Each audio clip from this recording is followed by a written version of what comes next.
नमस्कार मित्रों, मैं अजीत कुमार यादव एक बार फिर से अपने गोट फार्मिंग चैनल पर आपका स्वागत करता हूं। गोट फार्मिंग तो सभी करते हैं, लेकिन सब सक्सेस नहीं हो पाते हैं दोस्त। तो इसके पीछे कहीं ना कहीं कुछ कारण होता है, या तो फिर आपको आता नहीं है, सीखे नहीं है आप बकरी पालन करना, उनको क्या खिलाना है, कौन से समय में कौन सी चीज खिलाना है, कैसे वैक्सीनेशन करना है, कैसे बकरियों का रख रखाव करना है, कैसे बकरियों की डिलीवरी कराना है, कौन से मौसम में कौन सा हरा चारा देना है, कैसे दाना मिश्रण देना है, कैसे शेड बनाना है, कैसे फार्म की साफ सफाई करना है और कैसे हर चीज की व्यवस्था करना है। ये सारी चीज अगर आपको जानकारी रहेगी तभी आप बकरी पालन कर पाएंगे, अन्यथा आप नहीं कर पाएंगे, फेल हो जाएंगे। क्योंकि बकरी पालन में जितनी तेजी से लोग आ रहे हैं उससे कई गुना तेजी से फेल होकर बाहर जा रहे हैं, क्योंकि उनको करना नहीं आता है, उनको सीखे नहीं है, बगैर सीखे चालू कर दे रहे हैं, बोल रहे हैं बकरी है अभी ऐसे कर लेंगे। जैसे गांव में 2-4 लोग पाले हुए हैं तो उन पर मत जाइए, वो 2-4 रखे हुए हैं तो उनका चराई करा ले रहे हैं और उनका जो घर पर रखे हुए हैं वहाँ पर उतना दूषित नहीं है। और आप जब फार्म बना रहे हैं, फार्म पर अपने कर रहे हैं तो बहुत सारी संख्या में बकरियां होती हैं, वहाँ की मिट्टी जो है दूषित हो जाती है। तो वहाँ पर जैसे आप बच्चे छोड़ते हैं तो अगर बच्चे मिट्टी चाटते हैं तो उनको बीमारी लगती है, जिससे फार्म बंद होने के कगार पर हो जाता है और आप सही से उनका रख रखाव नहीं कर पाते हैं। तो चलिए आज मैं आपको बताऊंगा कि अगर आप बकरी पालन करना चाह रहे हैं तो उसमें सबसे पहले आपको शेड बनाने में सबसे अहम भूमिका होनी चाहिए। क्योंकि अगर आप शेड बनाने में अगर लापरवाही करते हैं, गलती करते हैं, तो अगर फिर इसी जगह से आप बकरी पालन में फेल हो सकते हैं। तो सबसे पहले मैं आपको अपना फार्म में दिखा दूं। जरा आप देख सकते हैं कैसे शाम का भोजन इन बकरियों का हो गया है और इन बकरियों का शाम का भोजन हो गया है। सभी को मैं स्टैंडअप बाय स्टैंडअप लगाया हूँ, जैसे छोटी बड़ी है। जैसे खसी को मैं अलग रखा हूँ और गाभिन बकरी को अलग रखा हूँ। 2 से 2.5 से 3 महीने के जो बच्चे हैं, मेमने हैं, उनको अलग रखा हूँ और ब्रीडर को मैं बांध के रखा हूँ। जैसे आप देख सकते हैं इस समय मेरे पास छोटे से बड़े की संख्या में 80-85 की संख्या में बकरियां हैं। तो मैं 2 ब्रीडर रखा हूँ। जैसे आप इधर दिखाइए, ये बर्बरी का ब्रीडर है और वो ब्लैक बंगाल का ब्रीडर है। तो 2 ब्रीडर में रखा हूँ, क्योंकि अगर एक ही ब्रीडर रखूंगा तो इन ब्रीडिंग की समस्या आएगा। इस पर फिर ध्यान देना होता है बकरी पालन पर। अगर इन ब्रीडिंग पर अगर आप ध्यान नहीं देते हैं, इस पर मैं कभी भी वीडियो बनाकर डालूंगा, आपको थोड़ा सा एक क्लिप बता दे रहा हूँ। अगर इन ब्रीडिंग अगर हो रहा है, जैसे वही बकरा क्रॉस किया फिर उसकी बच्ची को क्रॉस किया, तो इससे आपकी जनरेशन बिल्कुल घटती चली जाएगी, बकरी की ग्रोथ बिल्कुल कम हो जाएगी, बकरी के दूध कम हो जाएगा, जिससे आने वाले बच्चे या आने वाली नस्ल आपकी विकास नहीं करेगी।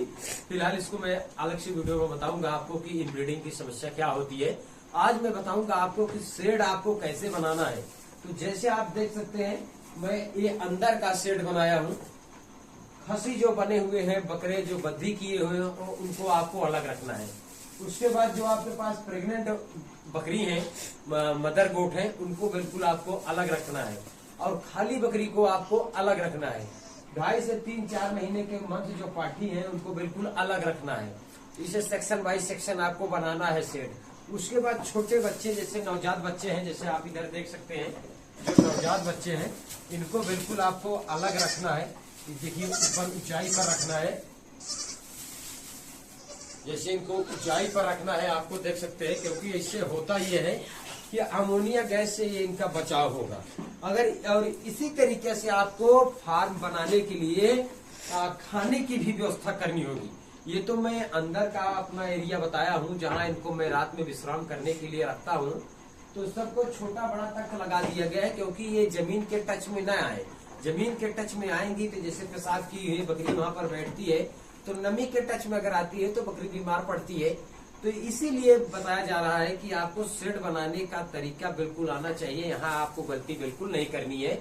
अगर शेड आप सही से बनाते हैं तो आपको फार्मिंग करने में भी सुविधा होगी, आसानी होगी और आप कर ले जाएंगे। तो जैसे आप देख सकते हैं छोटे बड़े तख्त लगे हुए हैं, तो ऐसे आपको शेड बनाना है, तख्त लगाना है। तो अगर इन सब व्यवस्था अगर आप करते हैं तो आपको फार्मिंग करने में बिल्कुल आसानी होगी और आप कर ले जाएंगे। आप सक्सेस हो जाएंगे, आप फेल की तरफ नहीं होंगे। लेकिन शेड बनाने के लिए आपको इन सब तरीकों को आना चाहिए। तो चलिए मैं आपको अपना बाहर का एरिया दिखाता हूँ, जहाँ इनको मैं बकरियों को राशन देता हूँ, चारा देता हूँ, हरी घास खिलाता हूँ, उसको आपको कैसे बनाना है। तो जैसे आप देख सकते हैं, ये बाहर का एरिया मैं फार्म बनाया हूँ, जहाँ इन बच्चों को, बड़ी बकरियों को, छोटों को मैं खिलाता हूँ। तो जैसे आप देख सकते हैं, ये बच्चों का केज है, मैं अलग रखा हूँ। ये बच्चों का केज है, इसमें मैं बच्चों को खिलाता हूँ। और इधर भी मैं बना के रखा हूँ, जैसे आप वीडियो के माध्यम से देख सकते हैं, इधर भी मैं बना के रखा हूँ। इसी तरीके से आप देखिए, जैसे आप देख सकते हैं, इधर भी मैं बना के रखा हूँ। और ये देखिए, इसमें भी मदर गोट खाती हैं। इसकी उधर भी जो खसी की हुई है बकरे हैं, उनको मैं खिलाता हूँ। जो छोटे नवजात बच्चे हैं, उनको मैं बाहर जब रखता हूँ तो इस केज में रखता हूँ। जैसे मैं अंदर केज बनाया हूँ छोटे बच्चों के लिए, उसी तरीके से मैं बाहर भी ये केज बना के रखा हूँ। तो यहाँ छोटे बच्चों को, जो बिल्कुल नवजात बच्चे हैं, उनको मैं रखता हूँ। तो फार्म अगर बनाने में अगर आप गलती नहीं करते हैं, शेड बढ़िया से बनाते हैं, तो आपको फार्मिंग करने में भी बिल्कुल दिक्कत नहीं आएगी और आप कर ले जाएंगे। तो इसी तरीके से अगर आप बनाएंगे तो आप बिल्कुल सक्सेस हो जाएंगे। तो जैसे आप बाहर के एरिया देखिए, तो जैसे अंदर रहने का एरिया हो गया, इधर खाने का एरिया हो गया, और बाहर टहलने का एरिया, जरा इधर कोई कैमरा करके दिखाइए। ये बाहर टहलने का एरिया है हमारा। यहाँ बकरियाँ टहलती है, रात है, थोड़ा लाइट का प्रॉब्लम है तो साफ दिखाई नहीं पड़ रहा होगा। तो इसी तरीके से अगर आप शेड बनाते हैं तो आप बिल्कुल सक्सेस हो जाएंगे, क्योंकि शेड बनाने में अगर आप गलती नहीं करते हैं तो आप फार्मिंग करने में बिल्कुल सक्सेस हो जाएंगे। तो दोस्त, ये एक छोटा सा वीडियो था। अगर वीडियो पसंद आए तो लाइक करें, सब्सक्राइब करें। दोस्त, बस आज के लिए इतना ही। फिर मिलते हैं नेक्स्ट वीडियो में। तब तक के लिए नमस्कार, धन्यवाद।